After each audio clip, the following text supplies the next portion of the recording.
আমিরে হামজা যখন বীর বিক্রমে যুদ্ধ করতেছিলেন, এই ওয়াসি একটা পাথরের আড়ালে দাঁড়িয়েছিল বল্লম নিয়ে দাঁড়িয়ে থেকে আমিরে হামজা যখন যুদ্ধ করতেছিলেন, দূর থেকে বল্লমটা আমিরে হামজার কলিজা বরাবর মেরে দিছেন। কলিজা বরাবর যখন মেরে দিলেন, আমিরে হামজা সঙ্গে সঙ্গে উঠ থেকে লুটায় পড়ছেন। এই জ্যান্ত আমিরে হামজাকে রাসূলুল্লাহ সাল্লাল্লাহু আলাইহি ওয়াসাল্লামের চাচাকে জ্যান্ত ওয়াসি বুক ছিঁড়েছে, বুক ছিঁড়ে তার কলিজা জীবিত অবস্থায় টেনে ছিঁড়ে ফেলেছে। টেনে ছিঁড়ে হিন্দা তার যে মুনিব ছিল তাকে দিয়েছে, হিন্দা সেই কলিজা চর্বণ করেছে। তার লাশের সামনে মেয়েদেরকে দিয়ে নাচিয়েছে। এমন ভাবে নির্লজ্জ বেহায়াপনা এমন ভাবে করেছে আমিরে হামজার সাথে। ওয়াসি যখন রাসূলের সামনে সেই ঘটনাগুলো বলতেছিলেন, রাসূলুল্লাহ সাল্লাল্লাহু আলাইহি ওয়াসাল্লাম জর্জর করে কাঁদতেছিলেন। হাদিসের মধ্যে আসছে রাসূলের চোখের পানি দাড়ি মুবারক বেয়ে বেয়ে পড়তেছিল। জুলে বলেন নাউযুবিল্লাহ। রাসূলুল্লাহ সাল্লাল্লাহু আলাইহি ওয়াসাল্লাম কান্না করতেছিলেন আর বলতেছিলেন, ওয়াসি তুমি আমার সামনে থেকে সরো, আমার সামনে দেখা করো না, তুমি আমার সামনে এসো না। তুমি যদি আমার সামনে আসো তাহলে তোমাকে দেখলে আমার চাচার কথা মনে পড়ে যায়। এই ওয়াসি ইসলামের একজন খায়রুন নাস, উত্তম মানুষ, সাইয়্যিদুশ শুহাদা, সমস্ত শহীদদের সরদার রাসূলুল্লাহ সাল্লাল্লাহু আলাইহি ওয়াসাল্লাম বলেছেন, তাকে এই ওয়াসি হত্যা করেছে। এজন্য রাসূলুল্লাহ সাল্লাল্লাহু আলাইহি ওয়াসাল্লাম মক্কা বিজয়ের সময় বলছে, সকলের ক্ষমা আছে কিন্তু ওয়াসির ক্ষমা নাই। ওয়াসির ক্ষমা নেই। আমার ভাইরা, ওয়াসি পলায়ন করতেছে, জানে সকলের তরবারি আমাকে ক্ষমা করলে ওমরের তরবারি আমাকে ক্ষমা করবে না। ওমর তরবারি নিয়ে বের হয়ে গেছে, ওয়াসিকে খুঁজতেছে। ওয়াসি তায়েবে পলায়ন করে চলে গেছে। ওইখানে গিয়ে এক সাহাবীর কাছে শুনে যে রাসূলুল্লাহ সাল্লাল্লাহু আলাইহি ওয়াসাল্লাম এত দয়ালু, উনার কাছে গিয়ে যদি কেউ কালেমা পড়ে মুসলমান হয়ে যায়, মুসলমান হয়ে যাওয়ার সঙ্গে সঙ্গে আল্লাহ পাক রব্বুল আলামিন তার জীবনের সব গুনাহ আল্লাহ তাআলা মাফ করে দেয়, সব গুনাহ আল্লাহ তাআলা মাফ করে দেয়। এই খবর ওয়াসি শুনে লুকিয়ে লুকিয়ে লুকিয়ে লুকিয়ে রাসূলুল্লাহ সাল্লাল্লাহু আলাইহি ওয়াসাল্লামের কাছে এসে হাজির। কোন কোন রিওয়ায়াতে আছে চিঠি পাঠাইছে। রাসূলুল্লাহ ওয়াসিকে দেখে বললেন, ওয়াসি তুমি কেন আসছো? ওয়াসি বলে, ইয়া রাসূলুল্লাহ, আমি সারা জীবন অপরাধ করেছি, ইসলামের সবচাইতে বড় সৈনিক আমিরে হামজাকে আমি হত্যা করেছি, এখন কি চাও, কেন আসছো? ওয়াসি বলে, হে আল্লাহর নবী, আমি শুনেছি কালেমা পড়লে নাকি জীবনের সব গুনাহ মাফ হয়ে যায়, আল্লাহ নাকি সবকিছু মাফ করে দেয়। আমি আসছি আপনার কাছে ইসলাম গ্রহণ করতে, আমাকে মুসলমান বানায় দেন, আমিও আপনার সাথে জান্নাতে থাকতে চাই, আমিও আপনার সাথে জান্নাতে থাকতে চাই, আমার কি এই সুযোগ হবে? আল্লাহর নবী বললেন, ওয়াসি তোমার জন্য তওবার দরজা খোলা আছে, তুমি কালেমা পড়লে মুসলমান হয়ে যাবে, জীবনের সব গুনাহ তোমার মাফ হয়ে যাবে। কিন্তু ওয়াসি তুমি আমার সামনে আইসো না, তুমি যদি আমার সামনে আসো তাহলে আমার সেই শহীদ আমিরে হামজার কথা মনে পড়ে যায়, আমিরে হামজার কথা মনে পড়ে যায়, অতএব তুমি আমার সামনে এসো।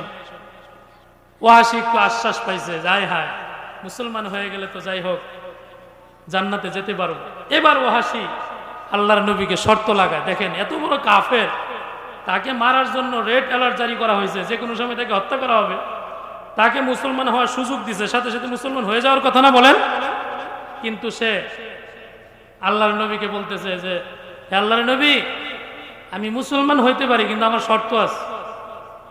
কি আছে জোরে বলেন? শর্ত আছে। কথা বুঝতেছেন? সকলে বুঝতেছেন তো কথা? বুঝছেন? কোরআন শরীফের ঘটনা, কিন্তু কোনো কিচ্ছা কাহিনী বলতেছি না। তো আল্লাহর নবী বললেন, কি শর্ত? বলে, আমি যে মুসলমান হয়েছি, আমার যে গুনাহ মাফ হয়েছে, এই বিষয়টা আল্লাহ তাআলা এখনই জানাইতে হবে। আমি নিশ্চিত হইতে চাই যে আল্লাহ তাআলা আমাকে মাফ করছে। সুবহানাল্লাহ পড়েন। চিন্তা করতে পারেন, এত বড় কাফের, তাকে আল্লাহর নবী বলছে যেখানে পাও সেখানে মাইরা ফেলো, অথচ সে আল্লাহর নবীর কাছে আইসা মুসলমান হওয়ার সুযোগও পাইছে, এরপর আবার বলতেছে আমি যে মুসলমান হব, কত ভয় তার ভিতরে ঢুকছে, আমার যে গুনাহ মাফ হয়েছে, আমি যে এত বড় অপরাধী, এই ব্যাপারে আল্লাহ তাআলা আমাকে এখনই জানাইতে হবে। সুবহানাল্লাহ।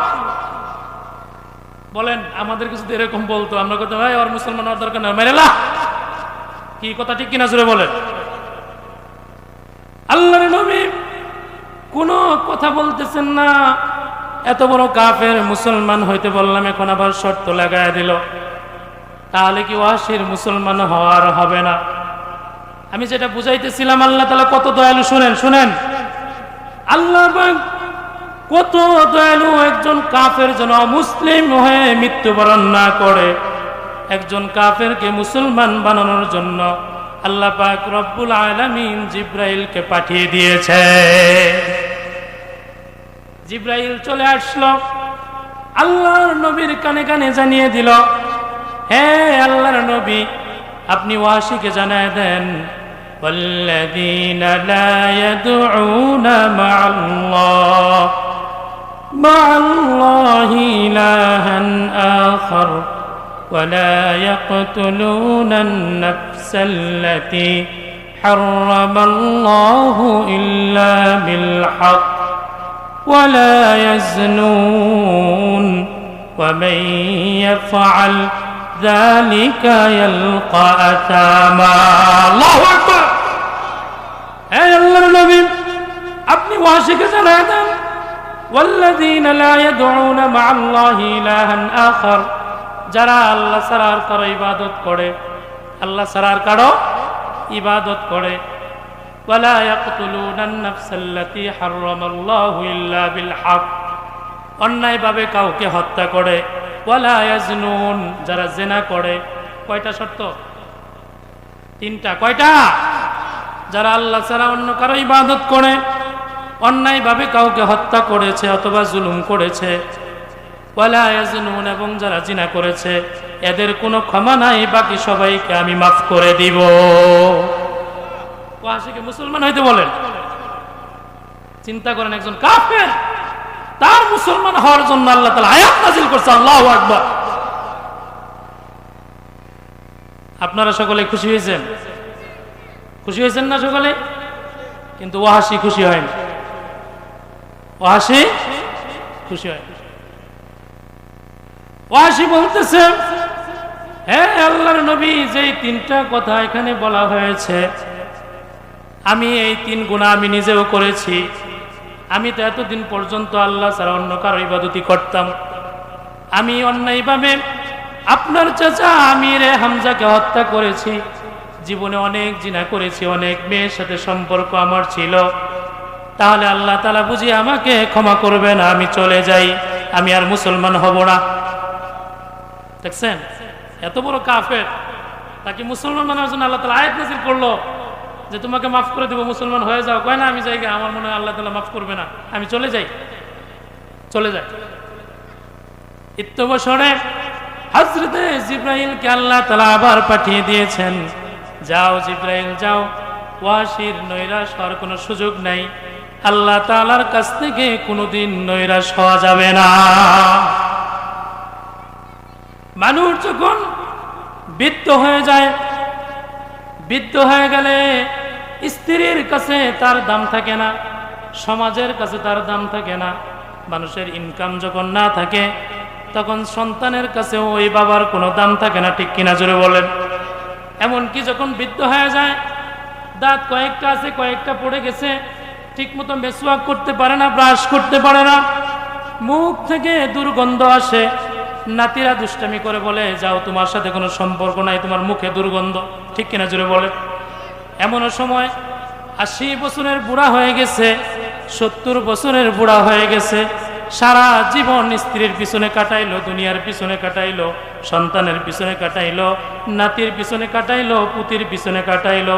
এমন সময় যদি তার আখিরাতের চিন্তা আসে, কবরের চিন্তা আসে, এমন সময় মসজিদে এসে যদি আল্লাহর কাছে 2 হাত তুলে, আল্লাহ পাক বলতেছে, ও বান্দা, স্ত্রী স্বামী ভুলে যেতে পারে, সন্তান বাবা ভুলে যেতে পারে, সমাজবাসী তোমাকে ভুলে যেতে পারে, কিন্তু 80 বছরের বুড়া হয়েছো, আমি আল্লাহ কোনোদিন বান্দা ভুলে যাই না।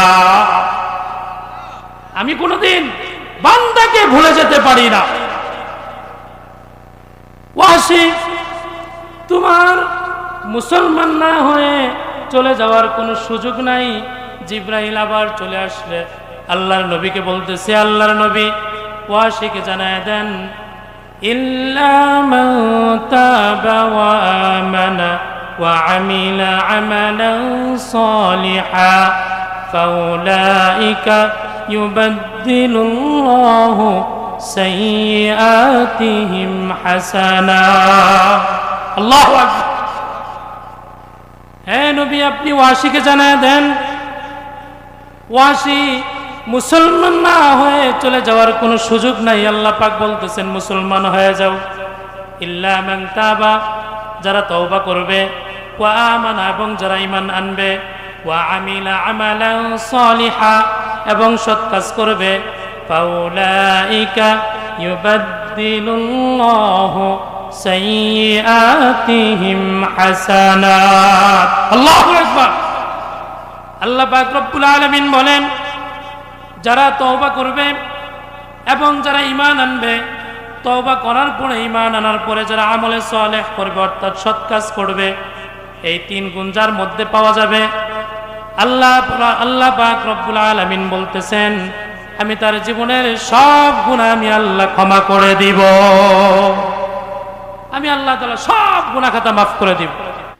ইল্লা মান তাবা ওয়া আমানা ওয়া আমিলা আমালান সালিহা ফাউলাইকা ইউবাদদিলুল্লাহু সাইয়্যাতিহিম হাসানাত। আল্লাহু আকবার। আল্লাহ পাক রব্বুল আলামিন বলেন, ওয়াসি নৈরাশ হওয়া যাবে না, মুসলমান হয়ে যাও। ইল্লা মান তাবা, যারা তওবা করবে, ওয়া আমানা, যারা ঈমান আনবে, ওয়া আমিলা আমালান সালিহা, এবং ভালো কাজ করবে। ওয়া আমিলা সালিহা, ভালো কাজ। ভালো কাজের ব্যাখ্যা কি? সকল গুনার কাজ ছেড়ে দেওয়া, সকল নেকের কাজকে আঁকড়ে ধরা। একদম সংক্ষিপ্ত ব্যাখ্যা। ওয়া আমিলা আমালান সালিহা, ভালো কাজ করবে। আল্লাহ তাআলা বলতেছেন, ফাউলাইকা ইউবাদদিলুল্লাহু সাইয়্যাতিহিম হাসানাত। আমি আল্লাহ পাক রব্বুল আলামিন তার জীবনের সব গুনাহ আমি আল্লাহ মাফ করে দিব। এরপরে বলতেছেন, ফাউলাইকা ইউবাদদিলুল্লাহু সাইয়্যাতিহিম হাসানাত। তার জীবনের সব গুনাহ শুধু মাফই করব না, তার জীবনের সব গুনাহ আমি আল্লাহ নেকি দ্বারা পাল্টায় দিব। ওয়াসি মুসলমান হয়ে যায়। আপনারা খুশি হয়েছেন?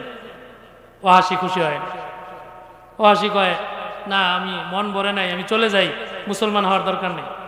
কই কেন, এখন কি, এখন তো মাফ করে দিব, অসুবিধা কি? বলতেছে, হুজুর আমি ঈমানও আনবো, ঠিক আছে, তওবা তো করবই। আল্লাহ তাআলা বলছেন, ইল্লা মান তাবা, যারা তওবা করবে, তওবা তো করবই। ওয়া আমানা, যারা ঈমান আনবে, আমিও ঈমান আনবো। কিন্তু ওয়া আমিলা আমালান সালিহা, ভালো কাজ করার যে কথা আল্লাহ তাআলা বলছে পরে মাফ করবে, ভালো কাজ করার গ্যারান্টি আমি দিতে পারবো। হ্যাঁ হ্যাঁ, ভালো কাজ করার গ্যারান্টি দিতে পারবো না কেন? আমি তওবা করলাম, ঈমান আনলাম, তারপর যদি ইন্তেকাল হয়ে যায়, যদি একটা ভালো কাজ আর না করতে পারি, দেখছেন কিভাবে পেঁচাইছে। আল্লাহ পাক রব্বুল আলামিন বলতেছেন, একজন কাফের যেন অমুসলিম হয়ে ইন্তেকাল না করে, একজন বান্দাও যেন জাহান্নামে না যায়। একজন কাফেরকে মুসলমান বানানোর জন্য কতগুলো আয়াত নাজিল করছে, জোরে বলেন সুবহানাল্লাহ। ওয়াসি যখন চলে যায়, আল্লাহ পাক রব্বুল আলামিন সঙ্গে সঙ্গে আর একটা আয়াত দিয়ে জিব্রাইলকে পাঠিয়ে দিয়েছেন, যাও শোনায় দাও। এবার জিব্রাইল এসে আল্লাহর নবীকে শোনায় দিলেন, ইন্নাল্লাহা লা ইয়াগফিরু আন ইউশরাকা বিহি ওয়া ইয়াগফিরু মা দুনা যালিকা লিমান ইয়াশা। আল্লাহু আকবার। ওয়াসি চলে যেও না, মুসলমান হয়ে যাও। আল্লাহ পাক রব্বুল আলামিন আবার আয়াত নাযিল করে জানায় দিলেন। আল্লাহ পাক আয়াতে বলতেছেন, ওয়াসি নৈরাশ হওয়া যাবে না, মুসলমান হয়ে যাও। আমি আল্লাহ পাক রব্বুল আলামিন যারা শিরিক করেছে তাদেরকে মাফ করব না, এছাড়া যাদেরকে ইচ্ছা আমি আল্লাহ তাদেরকে মাফ করে দিব। এবার আপনারা খুশি হয়েছেন? ওয়াসি খুশি হয় না। দেখছেন অবস্থা? আল্লাহ পাক বলছে যে শিরকের গুনাহ যারা করে তাদেরকে ছাড়া, তুমি যেহেতু আর শিরিক করবা না, তুমি যেহেতু তওবা করবা, ঈমান আনবা, সবাইকে আমি আল্লাহ তাআলা যাকে ইচ্ছা করি আমি সবাইকে মাফ করে দেব। সুবহানাল্লাহ। ওয়াসি বলে যে না হুজুর আমি যাইগা, আমার ভয় আছে। কি হয়েছে এখন? কি হয়েছে এখন? মুসলমান হবে না কেন? বলতেছে যে আল্লাহ তাআলা বলছে যাকে ইচ্ছা তাকে মাফ করবে, যাকে ইচ্ছা তাকে করবে না। আল্লাহ তাআলা আমার প্রতি ইচ্ছা করছে কিনা আমি বুঝুন কেমন? আমার প্রতি ইচ্ছা নাও তো করতে পারে না, আমি জায়গা আমার মুসলমান হওয়ার দরকার না।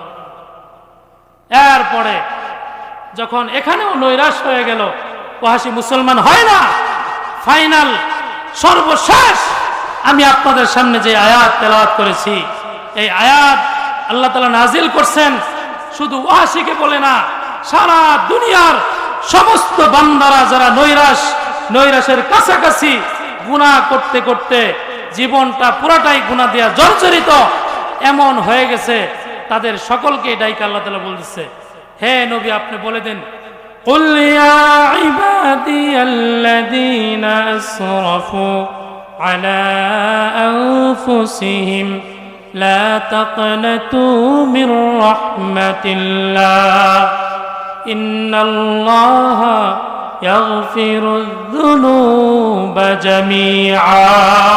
আল্লাহু আকবার। হে নবী আপনি দুনিয়ার সমস্ত বান্দাদেরকে জানিয়ে দিন, আমার দরবারে নৈরাশ হওয়ার কোনো সুযোগ নাই, আমার কাছে নৈরাশ হওয়ার কোনো সুযোগ নাই।